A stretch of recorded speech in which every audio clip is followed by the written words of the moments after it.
Good evening. At this time, I'd like to call to order the regular meeting of the Lincoln Way High School Community District 210 Board of Education, meeting for Thursday, November 18th, 2021. Please stand for the pledge if you are able.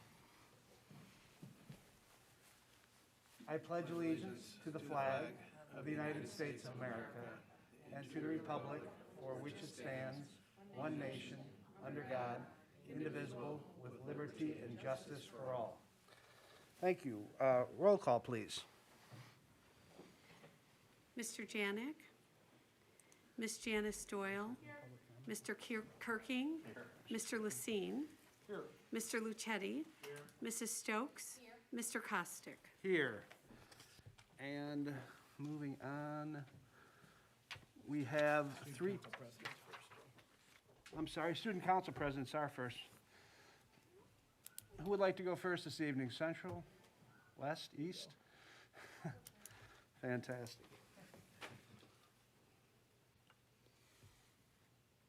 Good evening, ladies and gentlemen. My name is Madison Jenderchek, and I'm here representing Central Student Council. To begin, I would like to discuss Lincoln Way Central's recent activities and accomplishments. A few weeks ago, our student council hosted their annual Halloween night, in which the community was welcome to trick-or-treat and play some engaging games on the track and football field. This allowed our clubs and sports to show their representation and hand candy out to our community. All students, teachers, and community members were able to dress up and enjoy the day. The only fee was the donation of a canned good for the food pantry. With this, I am happy to share that we had an amazing turnout with over 1,000 community members and an extremely high amount of donations, even despite the rainy weather in the previous year of COVID. It was a wonderful day with many good memories. To continue, Central has also sent several athletes to state, such as cross-country runners Kaden Simone and Claire Carter. We've also sent swimmer Kylie Troutbetter and diver Abby Hawksworth. With this, Central is booming with spirit and joy for the upcoming festivities, and our winter sports are hyping up the energy as their seasons kick off. In continuation, the student atmosphere has been very positive with Thanksgiving looming around the corner. Students have been very excited and eager to send our very own Lincoln Way Marching Band to New York to perform at this year's Macy's Thanksgiving Day Parade. Following Thanksgiving, during the week of December 6th through the 10th, our student council will be teaming up with our PPS department to host De-Stress Before the Test Week. During this week, before our final exams, we will have daily themes revolving around wellness, gratitude, mindfulness, and more. The purpose of this week will be to bring a sense of calm and encouragement to our student body as they're preparing for final exams.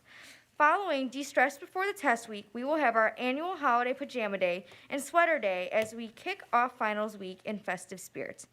With this, all great things are happening at LWC, and we look forward to spending these next few weeks together as we celebrate the end of our first semester. Thank you all very much for your time, and have a great night. Thank you.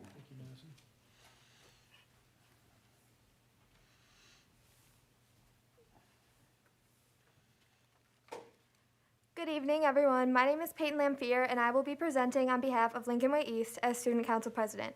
November has now arrived, and there are many ways that students at Lincoln Way East are giving back to those around us this month. Throughout the past few weeks, the Lincoln Way East National Honor Society held an extremely successful book drive. Over 480 children's and teens books were donated to Bernie's Book Bank and the Bridge Teen Center. This week at Lincoln Way East, Student Council is hosting the second annual roll drive for the Frankfurt Food Pantry.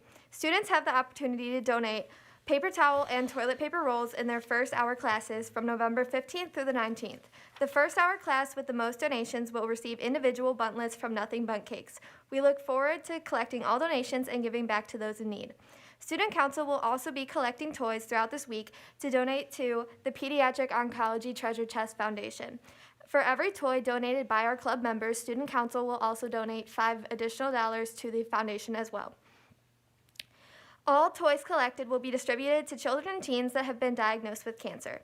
Donating to these teens and children will not only put a smile on their faces, but on ours as well. With winter around the corner, Student Council will also be collecting coats to donate to the Crisis Center of South Suburbia. Outside of Student Council, there are many opportunities for students to give back this month. All students have the opportunity to donate to the Leukemia and Lymphoma Society through the annual Pennies for Patients fundraiser. This has been a very successful fundraiser at Lincoln Way East in the years past, and we look forward to having a great turnout this year as well. Thanksgiving is fast approaching, and students at Lincoln Way East are showing who they're thankful for through I Am Grateful cards. Students had the opportunity during their lunch hours to write a card to a fellow student or staff member telling them why they are thankful for them. We received a bunch of participation from our students, and this brought about many smiles throughout our building. In the next few weeks, students will be taking final exams. For many students, finals week can be one of the most stressful weeks of the school year. To help students manage the stress, PPS will be giving tips for mindful planning. Students can learn about ways to manage stress, such as mindful techniques, eating, and yoga. Lastly, winter sports tryouts were held for the upcoming season. Students who participated in the fall season had the opportunity to try out again, and new members were given the opportunity to join these teams as well. We look forward to seeing all the successes of our winter sports teams throughout the next few months. Thank you and have a great night. Thank you.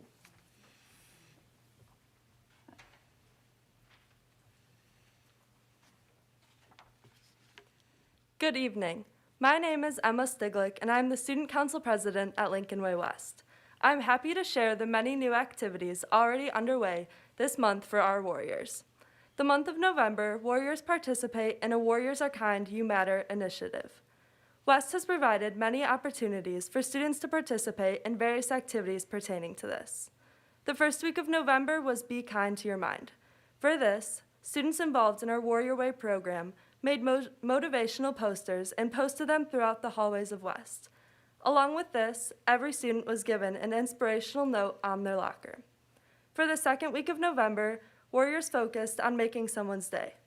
During each lunch hour, students had the opportunity to write You Matter notes to their peers. On Wednesday of this week, students also celebrated World Kindness Day by wearing sweaters and cardigans. The third week of November is focusing on thanking our staff members. For this week, our Warrior Way program has written notes to each staff member to thank them for their dedication to West. Students also had opportunities during lunch yesterday to write these thank you notes. Our student council has also been very active this month.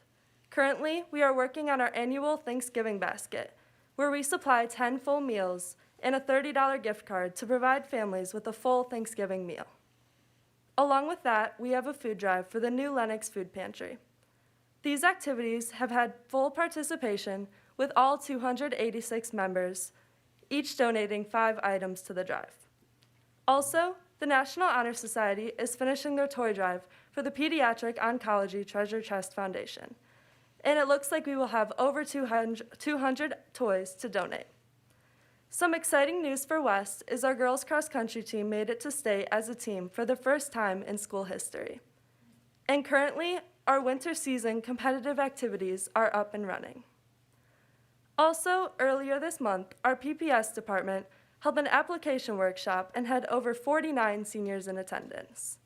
We are looking forward to what the rest of the year has in store. Thank you. Thank you very much. Moving on to public comment, we have 3 speakers signed up for the evening. First is Al Murray.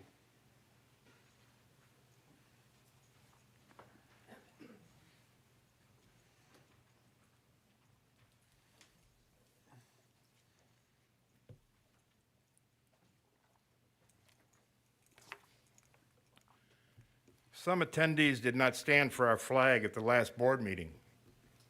For those who stood then and now, thank you. For the nearly 1 million men and women who died protecting that flag, they thank you too.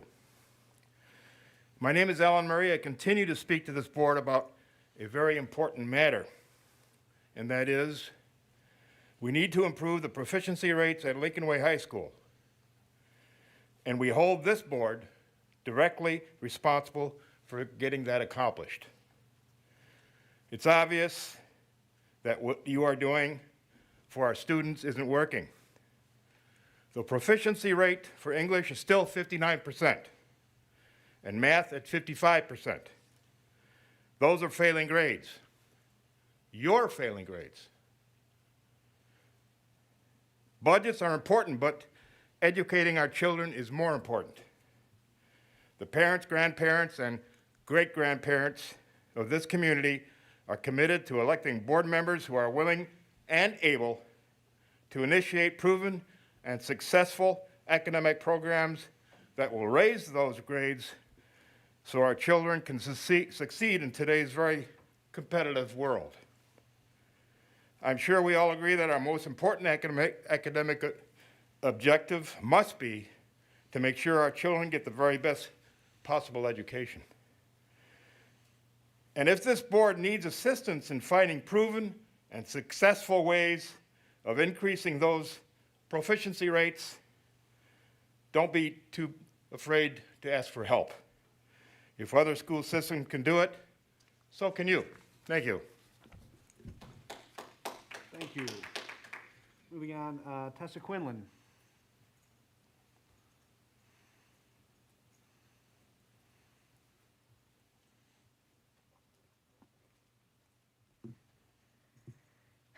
Good evening. I attend tonight's meeting as a first-timer speaking at a Lincoln Way board meeting.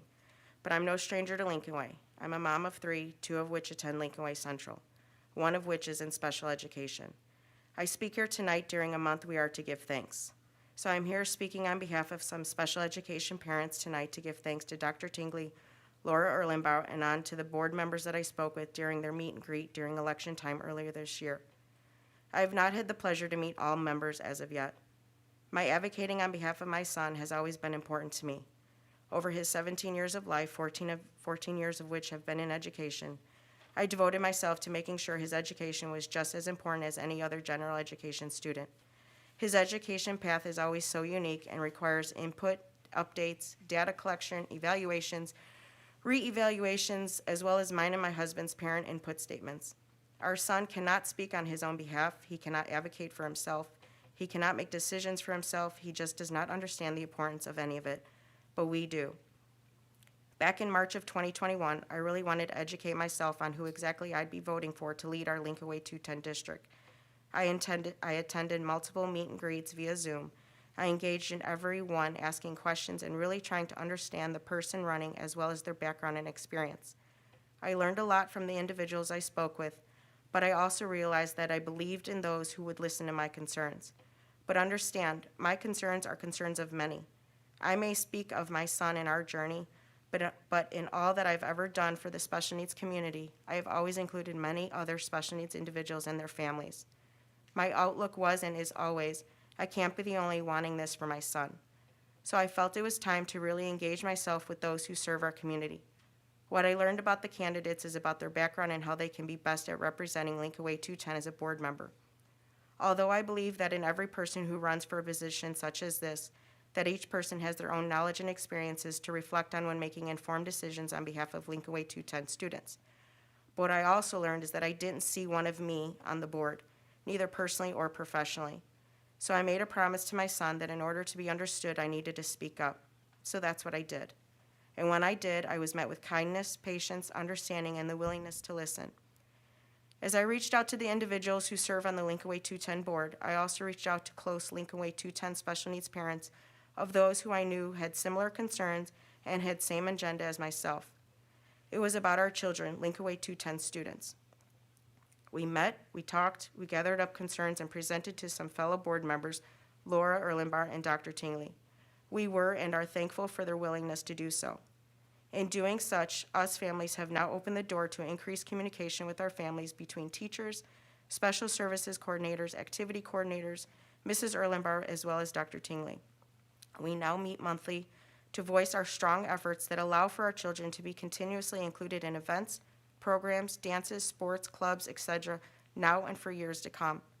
It was already happening, but what many of us families needed was for it to be brought back to the forefront as an importance for the social and emotional well-being of our children. COVID is a true struggle for many of us, but for our special needs children, it was a struggle many of them just didn't understand. We lost consistency, we lost routine, we lost social interaction, we lost friendships, we lost activity, we lost a lot. But I am sure many of us understand that without being a special needs family. We are just doing what most of you are already doing, is trying to gain back lost time. So I stand here tonight to thank those who our special needs families have had the pleasure in meeting, and thank them for their valued efforts to listen and make things better for our special education students. We truly know how much it takes a village to provide such needed supports and services to allow our children to be the best they can be. We just all want you to know how we value you and your efforts in making things happen for our children. Nothing is perfect, and much progress can be done, but with time, patience, and personal efforts, all being on the same page makes everything possible. Our children want to be seen for what they can do and not what they can't do. They want to be seen for their abilities and not their disabilities. So again, in a month of giving thanks, on behalf of myself, Tessa Quinlan, and our fellow Lincoln Way 210 SPED parents, we thank you. Thank you. And the final speaker this evening, Sharon Saliga.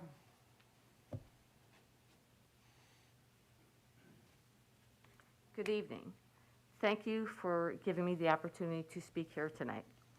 I've been a resident of New Lenox for 29 years, and all 5 of my children graduated from Lincoln Way 210 schools. I would like to thank you in the past for your support to defeat the resolution to arm teachers in previous years at the Illinois Association of School Board Conference. Once again, this year, Resolution 2 deals with arming staff with guns on school property. I did send emails to each of you board members last month regarding this Resolution 2 and Resolution 15. I absolutely, unequivocally oppose arming teachers and staff on school property. And I'm not alone in that opposition.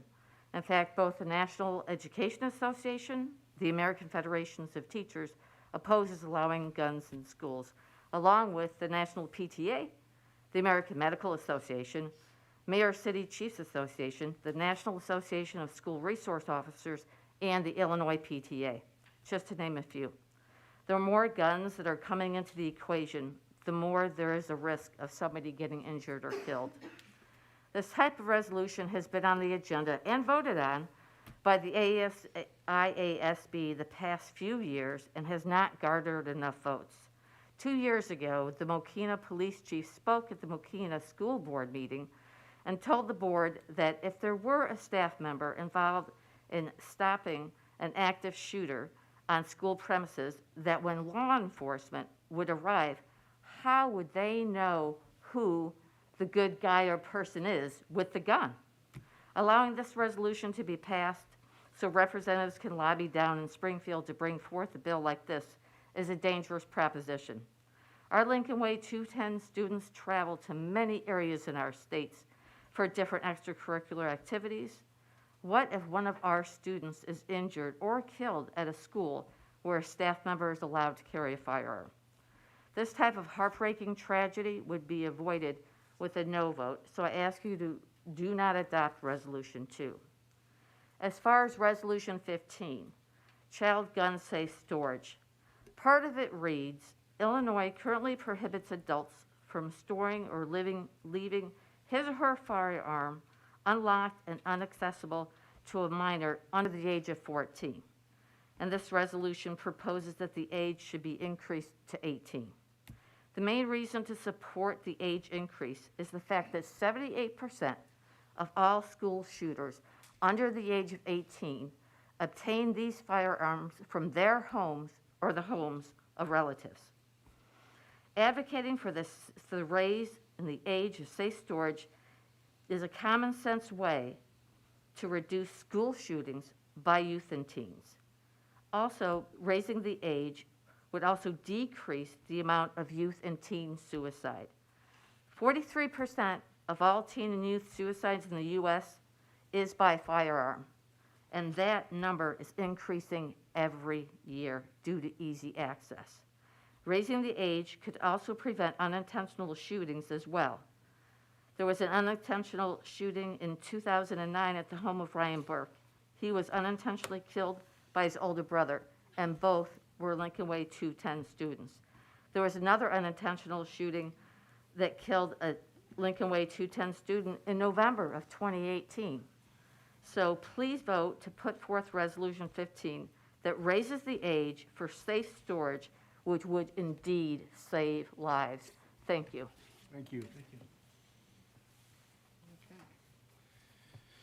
Moving on to our champion marching band. Go ahead, guys.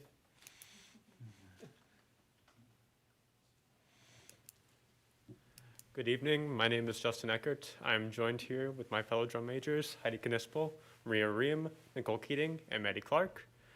Tonight we are representing the Lingway Marching Band, and we have the Macy's Thanksgiving Day Parade drumhead and the Illinois State University's Marching Band Competition Grand Champions Trophy. These objects are mere symbols of the hard work, long hours that the members of the Lingway Marching Band dedicate to the organization, and we are very honored to represent Lingway Central, Lingway East, and Lingway West together, unified by music, and we are honored to represent this district in a week's time on New York's national stage. So we thank you for your support, and yep, thank you. Thank you, guys. Congratulations.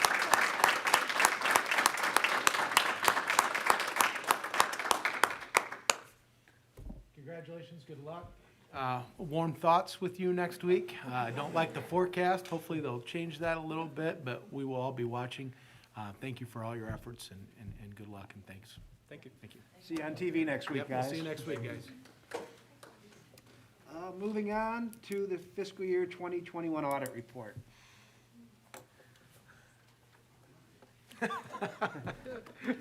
Which was not nearly as fun as what you guys just, is our presentation with you guys. You sure you don't want to stay for this? All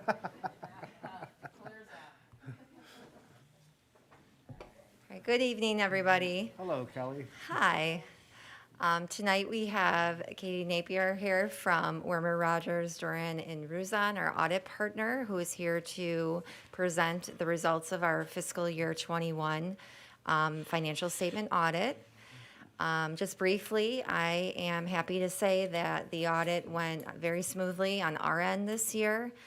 I would like to give special acknowledgement to our district bookkeeping and payroll staff and to thank them for all their efforts. I would not be able to do my job without the hard work and commitment that they have to Lincoln Way. They provided a lot of support during the audit to pull selections, answer questions, and other things that the auditors need when they were here in August. Also happy to report that we have a clean audit again this year. We have no new management comments. I know Katie's going to touch on this.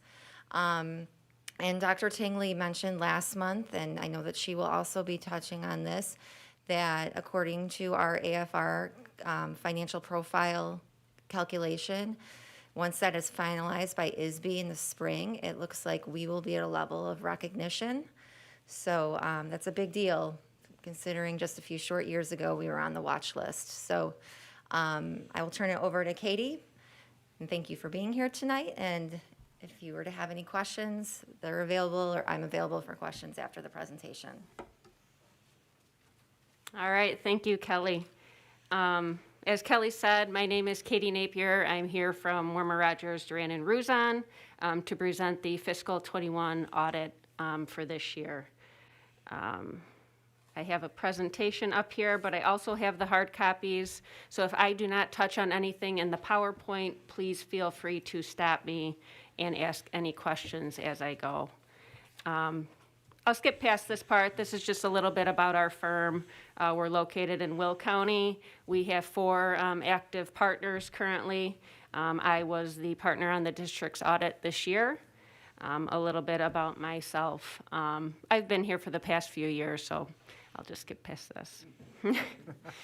So what we do as auditors, we come in and our responsibility is to issue an opinion on your financials for the current year.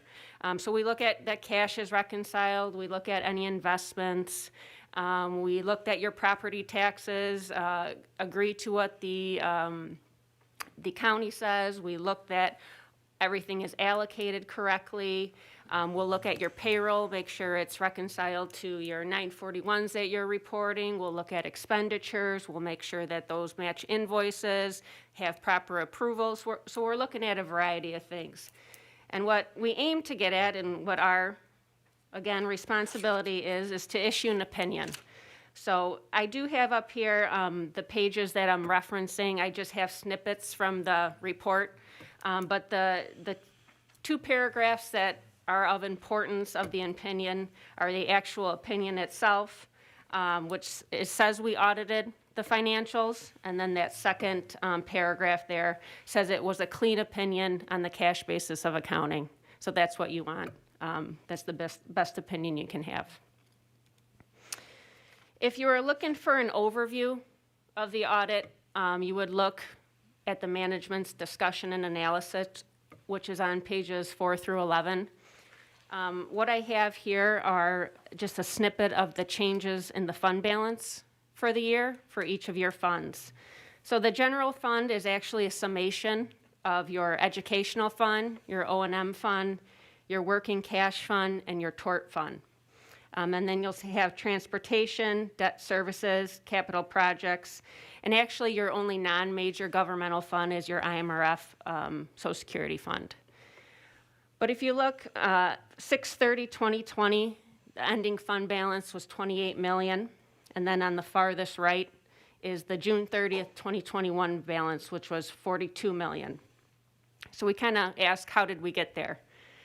There was a fund balance adjustment, as you can see in that second column. So what that means is if you looked at last year's audit, that ending balance is not going to agree to the beginning balance this year. And that's not an error. That was the district implemented the current GASB 84, which said that you need to now report your student activity funds in your educational fund. So that's similar to how you have budgeted for this year as well. So the district is in compliance with keeping up with the current GASBs. And then you'll see the net change for fiscal year 21. It was a positive $12 million. The biggest increase was in that general fund, specifically in the educational fund. And as if we kind of go on, I'll touch on the detail of that in the next few slides. So this is the total revenues received throughout fiscal 21. A few items that I wanted to point out that had a larger fluctuation from last year were the pupil activities. So you are now going to see in that line item the student activity revenues. Those are where those will be reported going forward. The other revenue is also quite a bit higher, $8.6 million. I'm looking at the general fund. So that includes the money from the Lincoln Way affiliation. The district chose to be self-insured this current year, so that lump sum of money that was sitting there is now in the district's funds, and that was a little over $7 million. And then federal sources, those were $3 million for fiscal 21. Those were up a little bit as well, and those were mainly due to the ESSER funds from the CARES Act money.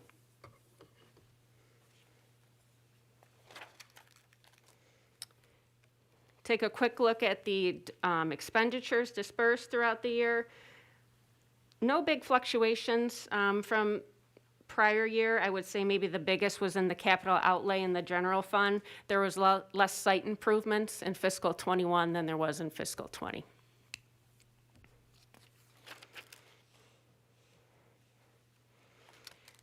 And then we'll see where all the funds ended up. There were some transfers between funds throughout the year, and then you'll see the ending fund balances for the general fund, transportation, debt service, and capital projects, and then your non-major. So all your governmental funds together ended with $42 million in fund balance.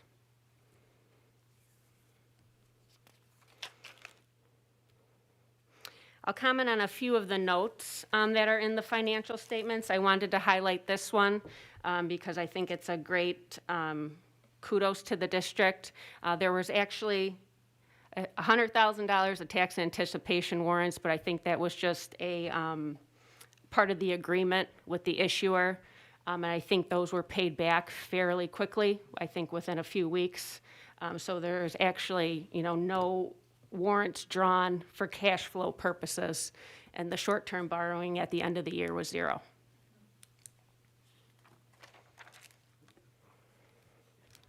Long-term debt, this is also a big footnote typically for districts. The district is making all its debt payments on time, which is a good thing, and you'll end the year with $244 million in your bonds payable.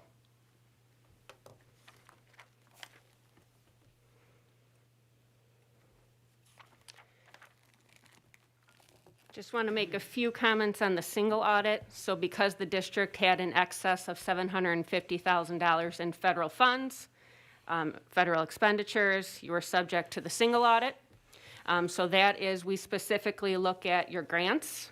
The grants that were tested this year were the special education cluster and the education stabilization fund, which was new for the district and most districts this year. This page has a summary of our results. So that first part there, 1 through 4, actually is reference to the financial statements. So it's clean opinions, no material weaknesses, no significant deficiencies, and no instances of noncompliance. And then that second part down there, 5 through 8, that is specific to federal awards.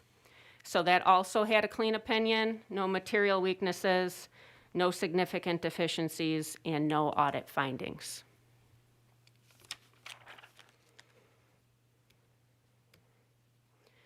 A few of the other deliverables that you might have are letters. There's nothing too much of significance in those. Those are required communication.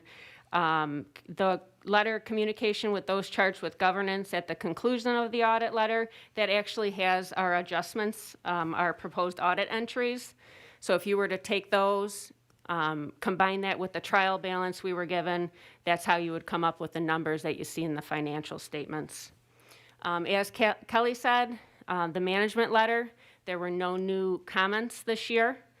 So again, that's great for the district and Kelly and the staff.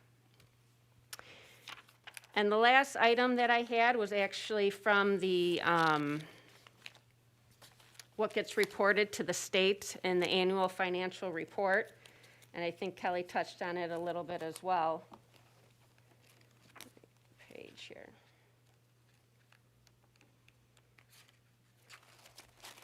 But I just wanted to go through a little bit of a history. As Kelly said, the district's designation is expected to be at recognition this year. So if we went back to June 30th, 2018, the district level was actually 2.8, and it was at a warning level. In 19 and 20, it was at a 3.15, and it was at the review level. Fast forward to this year, June 30th, 2021, it's at a 3.7, which is recognition, and that's the highest level of the tiers.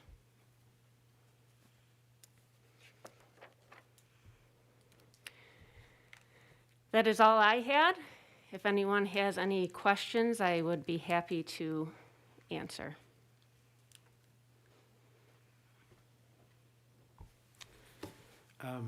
Since the student activity accounts are, they're now on the school's balance sheet, are you testing those, or is there any, best practices that you'll do? Yeah, so those have always been tested. The only change this year is the actual reporting. They, in the past, have been in their own separate statement. They will now be included in the educational fund, but we test the receipts and disbursements, and also that the cash balances reconcile at year end.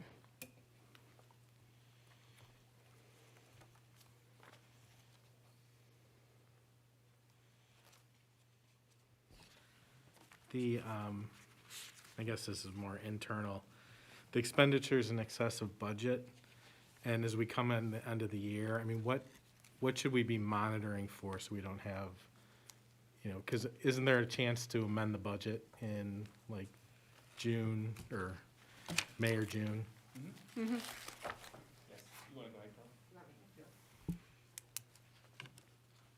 So this year was kind of unique with the expenditures being excess in budget because it related to that. Am I on? Okay, sorry. It related to that TRS on behalf payment but there's also an offsetting revenue that we under budgeted for. So basically it washes.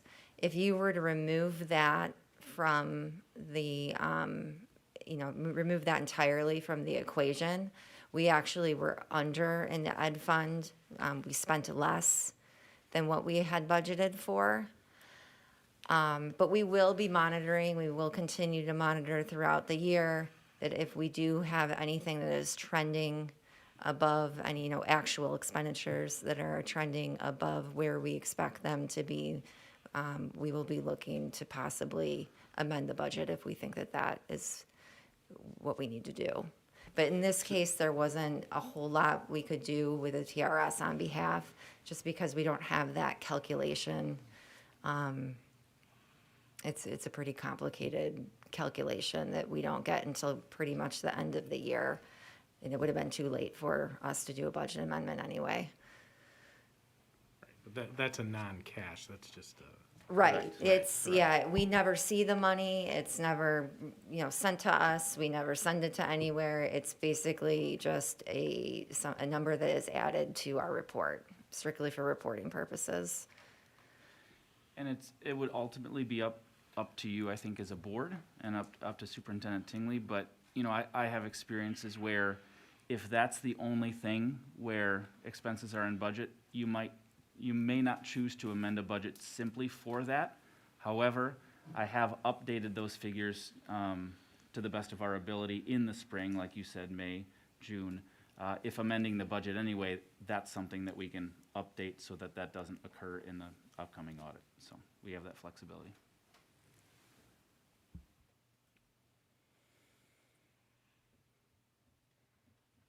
I can't remember, did we ever look at doing an appraisal or for this capital assets? I mean, I know that one's been held over since I've been on the board pretty much. Was it just not cost effective? We did. Is Brad here? I can't, I think Brad researched it. Yeah, here it comes, sorry. Yeah, we've researched this. It would be between $12,000 to $15,000, and that's an ongoing cost. We would need, it'd be higher at the beginning because we'd have to do a full inventory and everything, and then each year we'd need to update that inventory. It's for depreciation, et cetera. It's not like we don't track them. We do have a fixed assets that we track, and IT tracks our assets and all of that and their inventory. The deal is we don't go through all the calculations for depreciation and all of that, which is, that's what's brought on with GASB 45 or 34. Anyway, so we don't do that, but we have looked at it. We don't think it's cost effective, but if the board wanted to do it, we certainly could.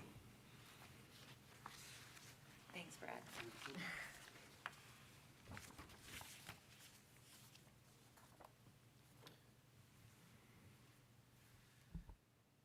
Anything further on the audit?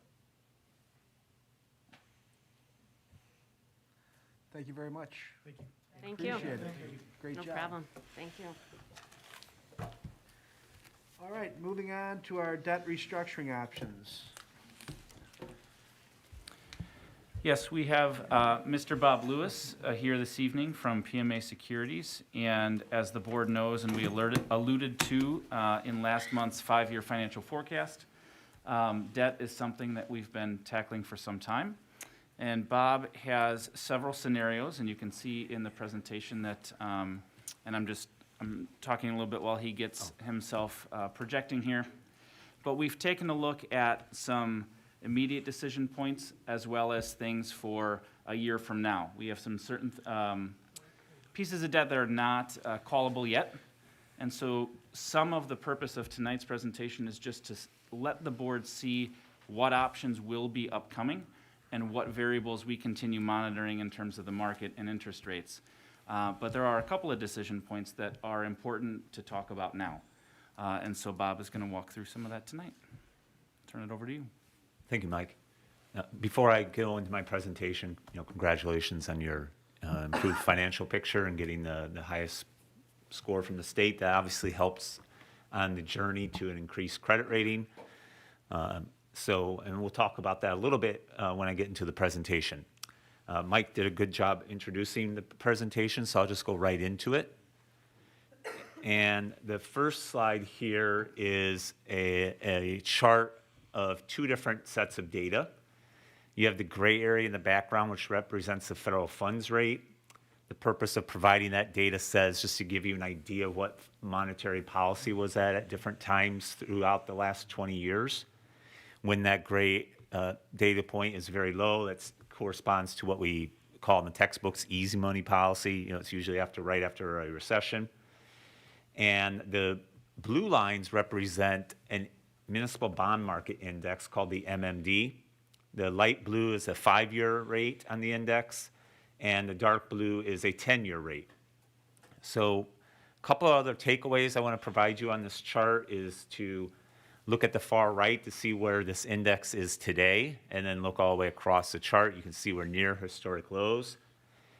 The all-time low in this index in its entire history occurred in August of 2020. So interest rates are higher since then. They have begun to increase, but you can see most recently they started a decline, and they've stabilized a bit. Part of that stability has come about because there was some hope that some aspects would have been included in the most recent capital bill that was approved in Washington that would have led to increased municipal bond supply, and those provisions were removed. So the anticipation is, as a result, that the supply won't be as high as it would have been had those provisions been included. The last takeaway I want to share with you on this slide is the period of time from January 09 to January 16. You can see the federal funds rate was 0 to 0.25%. And there's this conception that, you know, as the Fed changes the federal funds rate, that changes the interest rates across the board in all markets. And that is true for short-term interest rates. But if you look at the 5-year rate and the 10-year rate of this municipal bond index over that 7-year period, they were pretty erratic over that period of time, going up and down. So it just tells you that there's other things that impact medium to long-term rates than just Federal Reserve policy. Now, you know, the market today is really good. The timing for doing this refinancing in order to do it tax exempt, I'll talk about why that's the case in a moment here, is to sell this, to sell it somewhere around September, maybe late August, early September. So you carry market risk from then to now. And you know, the big concern everybody has is inflation. You know, inflation has been running at levels that we haven't seen in decades. And so far, interest rates have gone up a little bit, but not nearly as much as inflation's gone up. And you know, so I'm oftentimes asked, you know, what do you think is going to happen over the next year? And well, it's anybody's guess, as you know. If we could accurately predict interest rates, you know, many of us would not be here in this room tonight. But that said, you know, the thing to watch about inflation is and the direction of monetary policy, because monetary policy is more than just the federal funds rate. There's other aspects of it as well. As, you know, who's going to be the new chair of the Fed? What is it likely that the Federal Reserve starts raising the short-term rate sooner?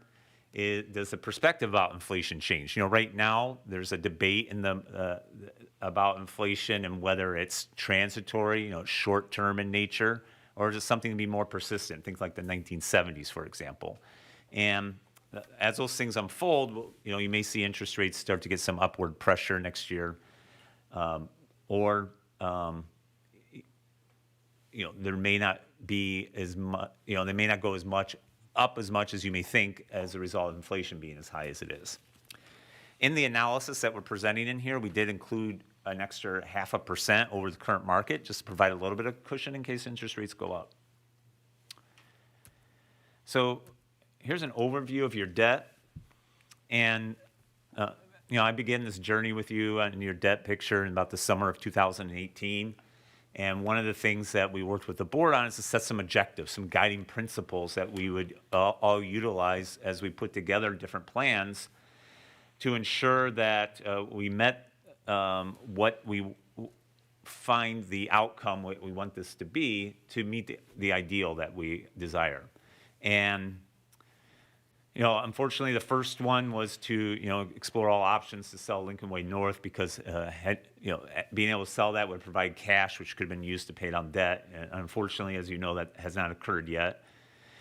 Number two was no refinancing to the district's credit rating was at least investment grade. And you, before we did the first one, you did move back into investment grade rating and have since moved up 2 more notches. You're actually a Baa1 today with a positive outlook. And the next categories move into the A category. Before the downgrade started, you were at a Aa3. So you're still 4 notches away from where you were when this all started. Now, Mike today just sent over your audit to Moody's, pending board acceptance of it. And with the positive outlook, we expect that you will get surveillance here at some point. Unfortunately, we can't control when they decide to do surveillance. We're trying to nicely prod them, by sending them the information. But, we're hopeful with the improvements that you've seen that the journey on an improved rating will continue the next time that they look at you. The third was no more capital appreciation bonds. A significant portion of your portfolio are those types of bonds that don't pay interest to maturity. They're non-callable. They have a higher interest rate when you sell them. So we have not sold any more of those, and there's nothing in the plan to do so.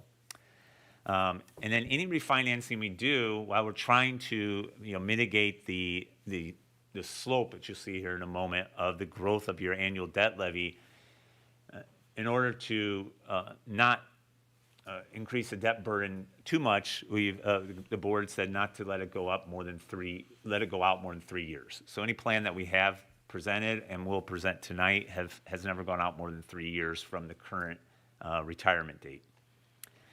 The fifth one is to focus on the debt service dollar levy and not the tax rates.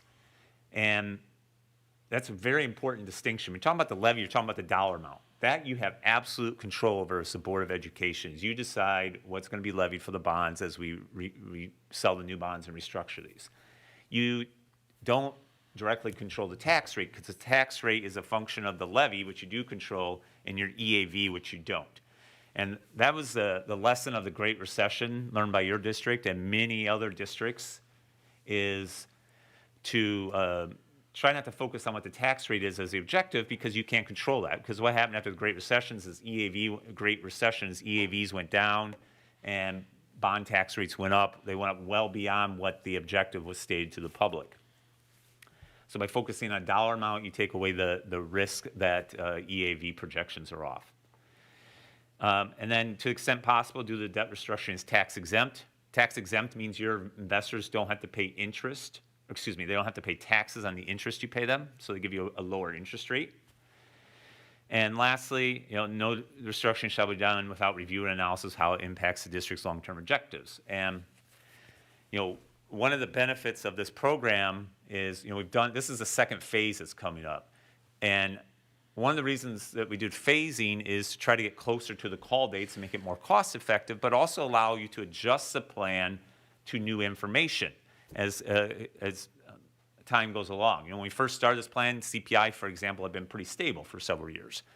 Now CPI has, last year was one of the lowest we've had in a while, 1.4, and now it looks like CPI is going to be over 6, which means the cap on the tax levy would be 5 in that case under the tax law. So, there's information like that we didn't know that may impact what you want to do on the final phase of this restructuring. So here's the credit rating slide in case you're wondering where you fall into here. So as I mentioned earlier, you were a Aa3, the 4th highest rating, and had fallen all the way down to Ba1, 1 notch into the junk category. And the first upgrade and back up went to Ba3, and then you jumped 2 notches to Ba1 with a positive outlook. So any questions about the rating before I move on? Okay, so this slide shows a summary of your outstanding principal by series, and you have 4 series of bonds. The reason for us meeting tonight has to do with that date on the bottom of the 2013A column where it's highlighted as a call date being 1/1/23. The call date is when you can pay off and refinance a prior bond issue.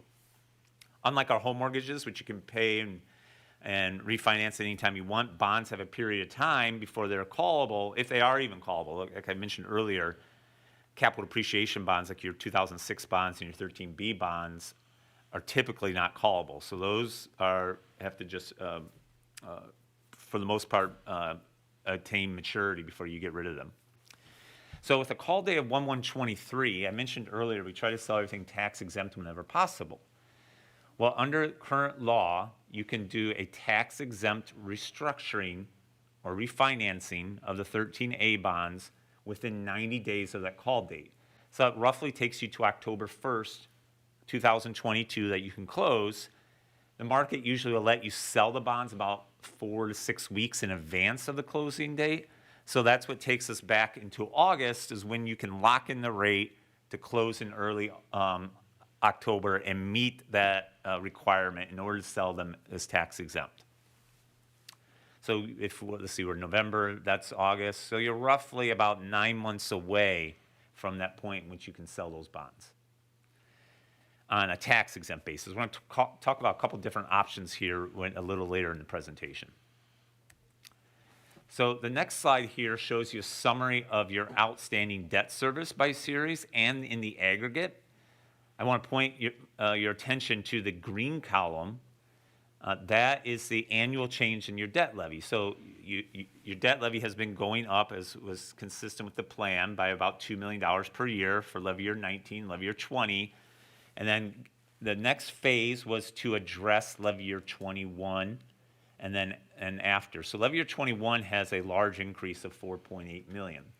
Now, one thing to keep in mind, in order to change that increase, you have to do something by March 1st of 22. So we have a little bit of a time gap between our ideal dates that we want to take action. In order to change the $4.8 million, you have to do something by March 1st of 22, but we can't close on your tax-exempt refunding bond until October of 22.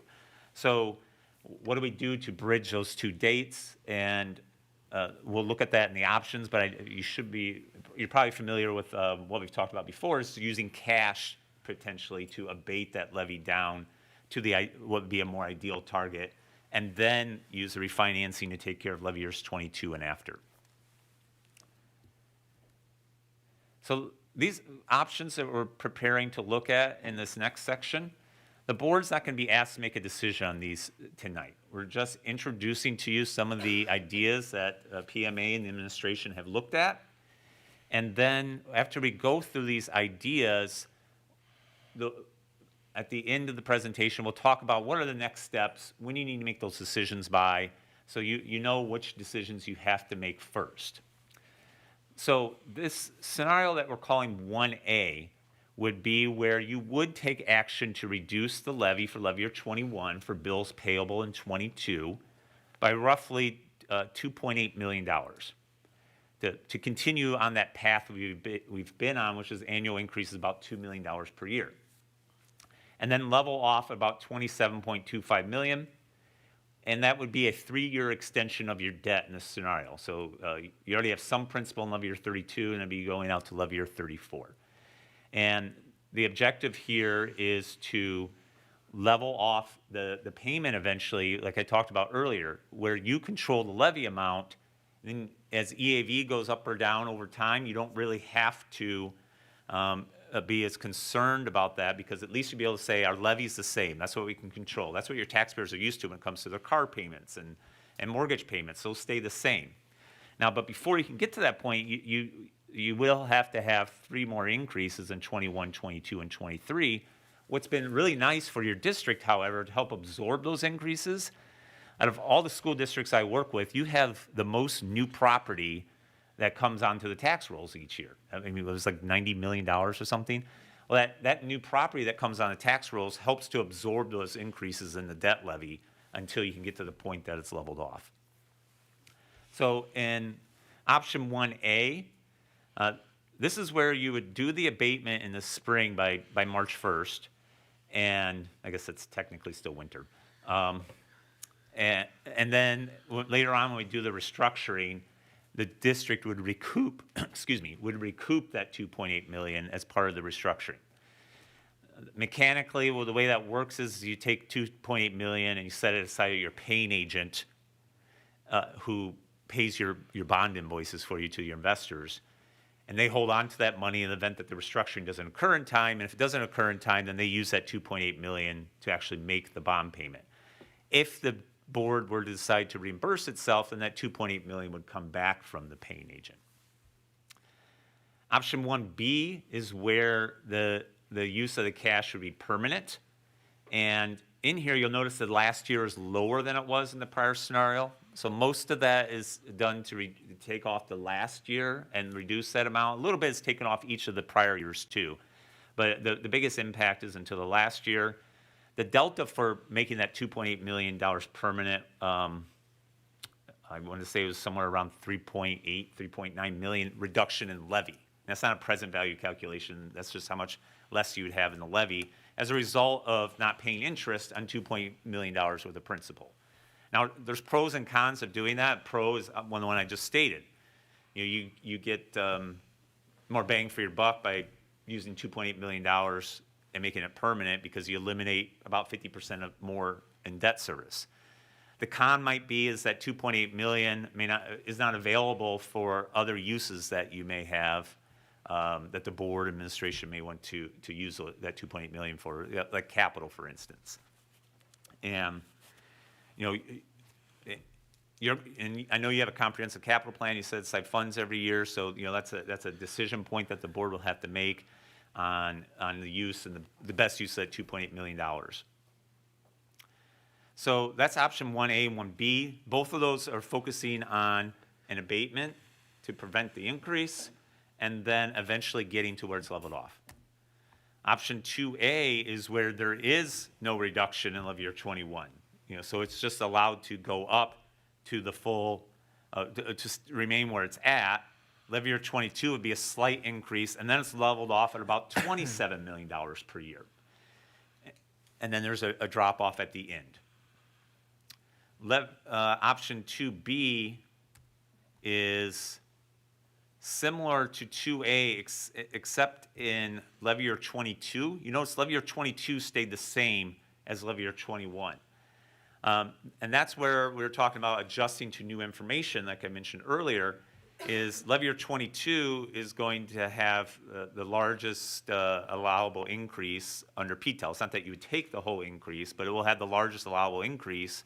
So one thought was, well, don't increase the debt levy at all that year. And again, these aren't decisions that have to be made tonight by the board, but we're just showing you all the options that we're exploring at this time.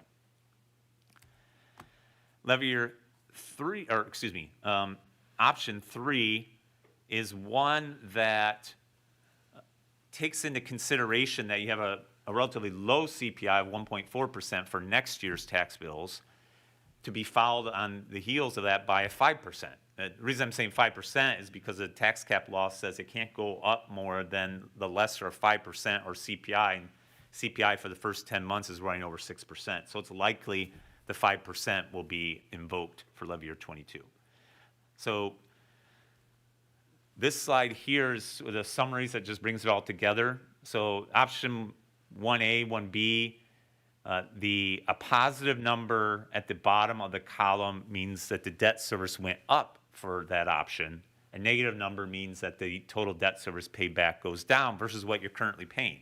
So you'll notice even though you're extending the bonds by 3 years to level it off, you're also lowering the interest rate on all those callable bonds. So consequently, even though you're extending debt, in some of these scenarios, you still see a reduction in the overall payment because you're bringing down the interest on those, a lot of those bonds that you're refinancing.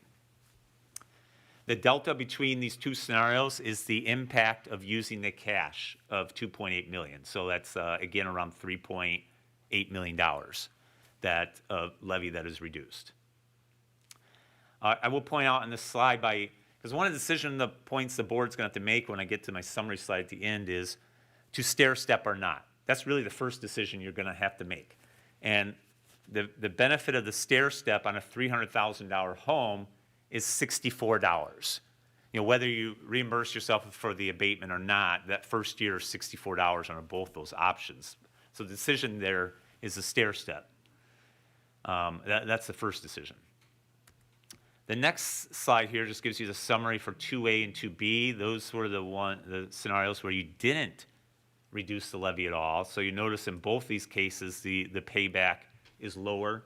Now, in all these, it's assumed that you'd reimburse yourself. So in case you're wondering, how does this compare to scenario 1B, you would add roughly $3.8 million to these scenarios. So like in 2A, instead of being $1.3 million lower, it would be roughly $5 million lower if you didn't reimburse yourself.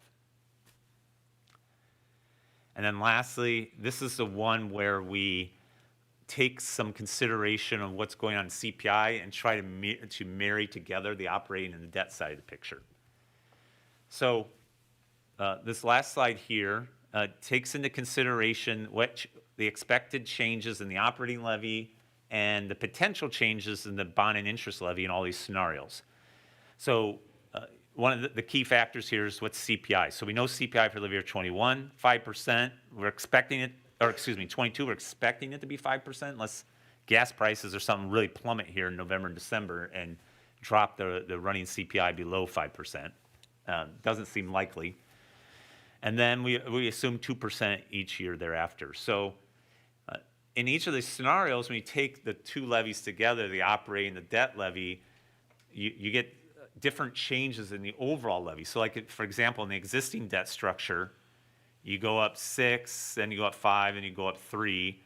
And then you can see how they all vary. The one I just want to focus on is the one where we really try to get them to work together is in scenario 3, where each of the next 3 years would be roughly a little over 4% by doing the operating and the debt side together in setting your goals or objectives. Okay, so before I talk about, get to the conclusion, one other thing that we need to talk about is, I mentioned earlier, to do it tax exempt, you have to wait till August to sell in a normal sort of public offering transaction. One option, and an option that many issuers across the country have taken advantage of, is to sell the bonds on a taxable basis by choice. And the reason you would do that is you'd be selling those bonds, let's say right at the beginning of next year, to lock in the interest rate before you get to the window when you can do it on a tax-exempt basis. Now, the problem with that is you're giving up tax exemption, so all that principal is going to be sold at a taxable interest rate, which can be roughly 75, 80 basis points higher than the tax-exempt market. Plus, it becomes more of an advance refunding, so some inefficiency that builds up in the escrow. Consequently, we estimate your break-even market movement to be about 1.15%. What that means is, because I can't tell you what interest rates are going to do between now and then, but what I can try to quantify for you is how much interest rate risk are you taking. And that risk is measured by this concept called the break-even market movement. That's how much interest rates can change between two dates in time for you to be indifferent between those choices. And so what that means is if you wait to sell the bonds till August and interest rates go up 1.15%, you get the same outcome as if you sold it taxable in January. So that's a pretty significant market movement. You know, when I present this type of break-even market movement analysis to my clients, when it's over 1%, my recommendation is almost uniformly to wait. If it's less than 0.5%, I think that's a compelling reason to proceed. If it is between those two, then I think it merits a discussion about the pros and cons. This chart just shows you what it would look like as a taxable advance refunding. You notice that the bars are higher, and it takes more years to get to the level amount because you're paying back more interest. One other option that we're exploring right now is what's called a forward delivery transaction. So it's a compromise between the two scenarios, and that's one where you set the rate, let's say in February, but you don't close to August. Now, you don't get the free lunch that way. The investors who would buy that bond would want a little bit of a premium over the current market in order to accept that risk for those 8 months. These types of transactions are usually done in the direct bank placement market. So, for an issue of this issue size would be over $100 million, or somewhere around $100 million. So it's likely that, you only have a handful of players like a Chase or a KeyBank or a Capital One that would submit a bid for this. And that's something that we've begun to explore as a possibility. One of the things that's potentially holding you back on that is where your credit rating currently stands. Ironically, these banks, when they buy them directly, they don't want them rated because they don't want it to look like a bond on their books. They want it to look like more like a loan for their purposes. But yet they care about what your rating is. So it's ideal if we can get Moody's to do your surveillance between now and, let's say, the end of January. Hence why we're trying to nicely prod them, because I called them up and asked them, and they said, well, yeah, they'll be in the queue for surveillance, but I can't tell you when that might be. And I'm like, well, can we do something to prod you to do it sooner? And they're like, well, not really. So we'll stick on them. If it doesn't happen by January, we'll have to cross that bridge when we get to there. If we deem the forward placement as a nice compromise to manage your interest rate risk. So what are your key decisions and timing for those decisions? As I mentioned earlier, really the first decision the board has to make is whether to stair-step the B&I levy for levy year 21. And that was the difference between scenarios 1 and scenarios 2. And you need to make that decision by February 28th. And ideally, you're going to have to make it before then, because you'd have to take action as a board to reduce the levy and then make the filings with the counties before then. And then the next decision is to make the abatement permanent or delay. I guess I have a delay defer. I guess I couldn't make up my mind earlier. The decision until when the refunding occurs. And so what that means is if you want to just permanently do it and make that decision in February, you use the resolution that's already been prepared for you and you file that with the counties and it's done. You make a transfer from one of your operating funds into the debt service fund because you're obligated to your bondholders to cover that abatement if you're not going to levy for the full amount. And if you don't want to make that decision yet, but you still may want to make it permanent, you would do that other alternative I talked about earlier, where you take the $2.8 million, do the abatement, but you set aside that $2.8 million with your paying agent, with an agreement with that paying agent. It says, okay, you hold on to this money, and later on we're going to tell you what to do with it. We may have you just use that cash and apply it to the payment that comes due on January 1st, or we may include that payment as part of our restructuring, in which case we want that to come back to us. So it never really leaves the education fund. It's just changing where you have it invested at. So that decision would have to be done by February 28th because it would impact the type of document that the board would approve. And then the final structure, on those options I just went over. When does that decision have to be made? If we were to proceed with a taxable transaction, which it's not my recommendation to do so, you would have to make that decision by February because if you're selling the bonds, you have to know how you want to be paid back.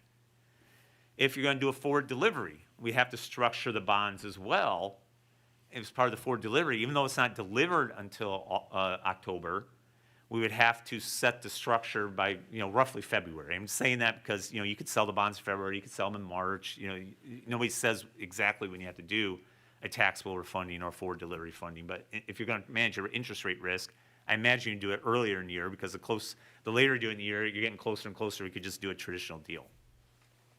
And if you just want to do a traditional current refunding, which is what the plan has been up to now, you would make that decision on the final structure around June, because if our goal is to sell by late August, maybe you could delay that decision to July if you wanted to. But you'd have a little bit more time there to choose one of the options we presented, or maybe another option that the board wants us to run and present at a later date.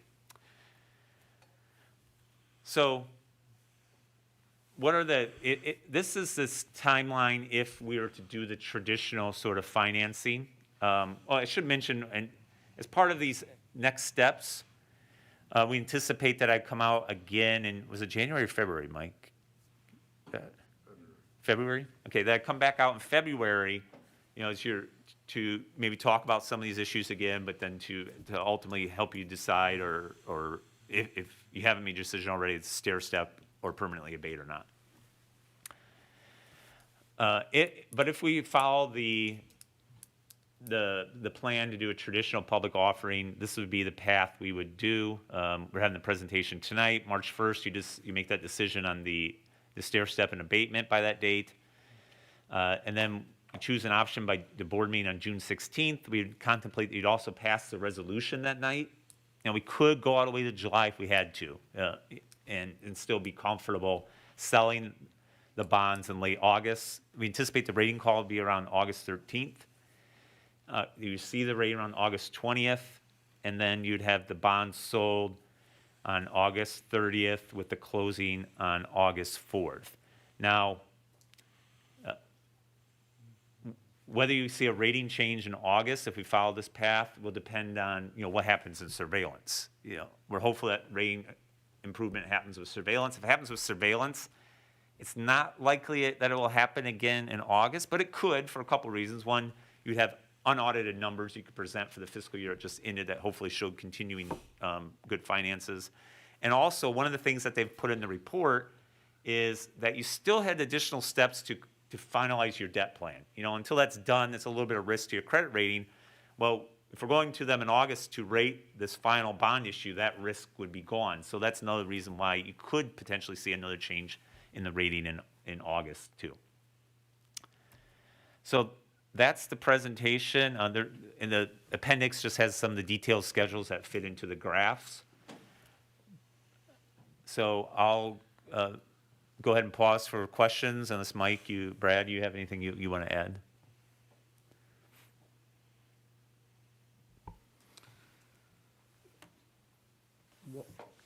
For all these scenarios, we're leveling off at 27 million.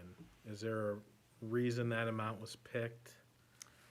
Yeah, that was the amount that we had to go at least to that amount to not go beyond 3 years. So like, for example, if you wanted it at 25 million, then we'd have to go out more than 3 years.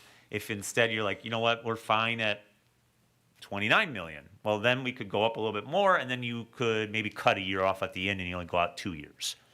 So that I think that would be analysis that we might want to see is, okay, because you're making a few decisions, right? Extension versus, where you're leveling off. So what do you need to go, and to keep it from going, I can't read that, but to keep it going one less year, so only 2 years, what do you level off at?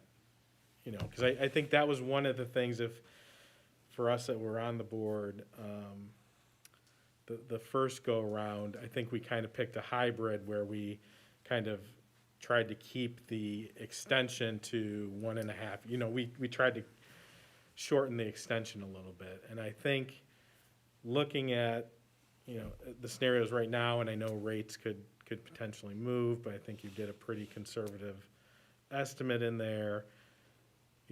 It might be interesting not to go out the full 3 years. Yeah, and I think what would be ideal is to figure out what the board wants the front end to look like, and then hold that constant, and then look at variations on the length of the term as the next decision, if you will. Yeah. So my front, obviously, I think there's a decision on defeasement or not. When you went to those dates and you had, the two things on February 28th, I mean, I think the second point up there is the way you would play it, and you just have the optionality to make a decision later on whether it's permanent or it's not permanent. Right. So February 28th, you do not have to make that decision. If you go with your second bullet point up there, that's just optionality on behalf of the board. Right. Yeah. So I mean, why would a board pick one? If you were like, I'm sorry, it's not one. Why would a board pick to say it's permanent right away and not take that extra step of whatever you were talking about filing with the... Right. If if you're 100% certain that's what you want to do, we want to make it permanent. And that's the only reason you do it. If you wanted to defer that decision to a later date, and it depends on what the alternatives are for that, the use of that 2.8 million. You know, if, for example, if you wanted to use that for summer projects or something, then delaying that decision until we do the refunding in August, then you don't necessarily know what you might use that 2.8 million for sooner. So that may be a reason to do it sooner, so then you know exactly what you might do with that 2.8 million in March or February. Yeah, but given this time schedule, more than likely, we would have it before, you would make a decision, if you're doing it in June, you're making it before you're doing your next year's budget. Sure. I guess I was thinking about this coming summer's project, but Yeah, you would be the we're following. gonna do those and, yeah, we're doing those early anyways. Okay, got it. And then just on the direct bond placement, is it just because there are only big players in it? Is there a chance to do a portion, or does it have to be all or nothing? It's typically all or nothing, just because, you know, and not everybody plays in the forward market. So the ones that would probably only want a smaller piece are probably ones that wouldn't want to play in the forward market either, because they're not as sophisticated. Right. So, but in theory, it could be divvied up between more than one, but that's not typically how it's done. And there really is, I have another client where we went out and put bids out for a delivery deal back in August, and they ended up rejecting all the bids and decided to follow a different path. So it's something that the board can do. We can put it out there, get the bids in, and see how they come out, and then make a decision whether to do that or just wait. Well, I didn't know if there's like a few, smaller banks that are looking for a yield play when you can see the audit before Moody's, this year's audit before Moody's even comes out, and you can see the increases. I didn't know if it made sense to, fish in that pond a little bit for small, I didn't know if there's small, like, the Chases of the world, if there's Right. like a First Midwest or something out there that Yeah, and does that. And that we certainly wouldn't truncate the list before sending it out. You would cast a big net. It's just I wouldn't Right. expect them to fish there. Now, there is a small piece that has to be done taxable. So maybe one of those banks might want that small piece.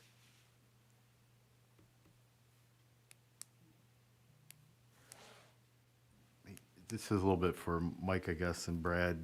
How do these assumptions compare to the assumptions that are in the 5-cast? In the latest 5-cast that I presented last month has the existing debt structure. And we did that because what we did not want to do is assume a decision for the board. So the 5-cast and the way it was presented last month has the existing debt structure, which was in one of Bob's first slides. So what we'll do then, and it's good the way that this timeline will play out, because any decisions that the board may choose to make, we'll know. And the next time we're slated to take a look at that 5-year forecast would be March. And so we'll update it then. Okay. And I know in one of our board objectives or whatever, we said we were going to focus on things like the levy, but I don't think it said we were going to ignore EAV and other potential changes. And that's kind of where I was going, is does the CPI estimates on a look forward fit what's in the 5-cast? Does the EAV growth fit what's in the 5-cast that he has in this forecast? Yeah, so when we presented the 5-cast, what you may remember is we chose to be slightly conservative at the time. CPI was running high 4s, and we put it at 4. We did not bring CPI down in future years to 2% right away, but we brought it down to 2.3, 2.4 the following year, just saying, yes, we hope to stabilize, but it won't be right away, and then 2s in the future. Already, we know that information has changed. So as it's almost going to be duplicative here, we're going to watch it for the debt piece, but we're also going to obviously have to watch it for the 5-cast and update accordingly. Okay, so he's starting with the EAV that you used in the 5-cast for this model? Yes, we have the last extension and EAV data that we have. And then what I sent over to Bob and his team was where the levy estimates are now.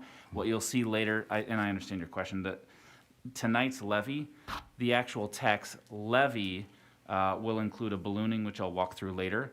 But in terms of what the most realistic data that we have are the preliminary data the county gave us, and that's the preliminary EAV and new construction estimates, and that's what we used here. And that's included in this. Okay, and then I think it would probably be helpful, because a lot of this we're talking about with defeasement and some of the money's available, not available through that whole process, would be to circulate the 10-year capital plan again, just to make sure that that becomes a key component of this as we start to look out on the horizon. That if we cut ourselves short, or if we look at this thing and say, wow, the capital plan's flush, to Chris's point, maybe it does knock a year off of this thing, or we do say that we're better, we could take it to 29 and watch things happen. I just think there's some play in here, Bob. The only other thing I would ask is that, could you run this scenario, and I know I'm not the one punching it into the system, but you built in the 50 basis points that you talked about.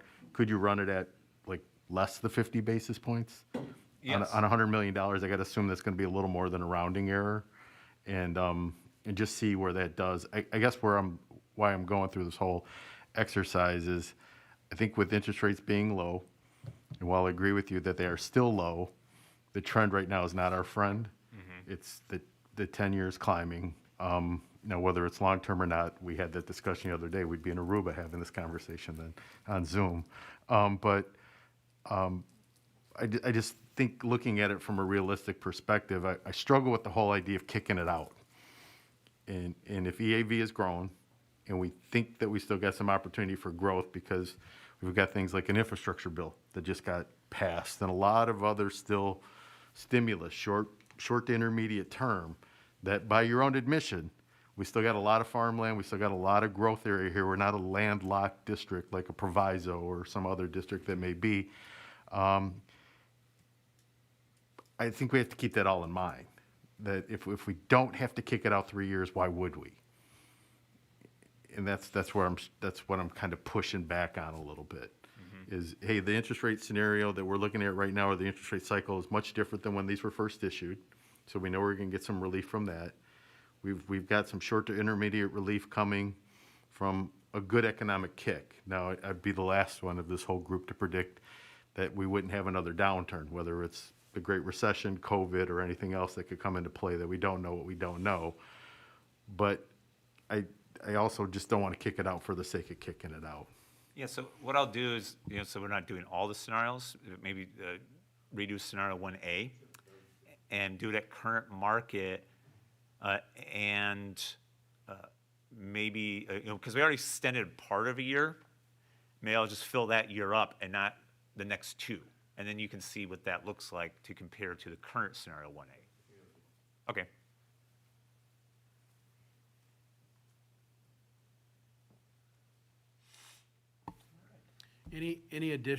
Anything else you need from the board tonight, Bob? I mean, obviously, it makes sense to go ahead and go through the process of the 2.8 million and then make a decision whether to make it permanent. February, I believe that's correct. Do we need any additional direction or decisions tonight? No, well, I mean, it sounds like, based off what Chris said, was that having the flexibility on making the abatement decision later on probably makes sense. So we would work with Chapman and Cutler to draft that documentation for your consideration at the February meeting. And then it might be helpful now just to gauge what the thoughts are on stair stepping. I mean, is it more likely that the board wants to stair step it, or let it just go up to what it's already scheduled to go up? It might be helpful to hear some discussion on that.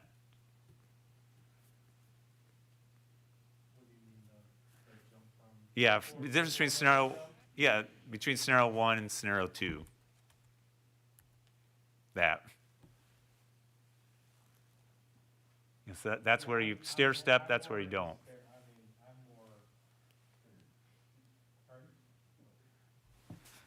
I'm more stair step, but I would like to see what the leveling off does to what you actually have to raise it up to, where you level off to reduce it the extension a year.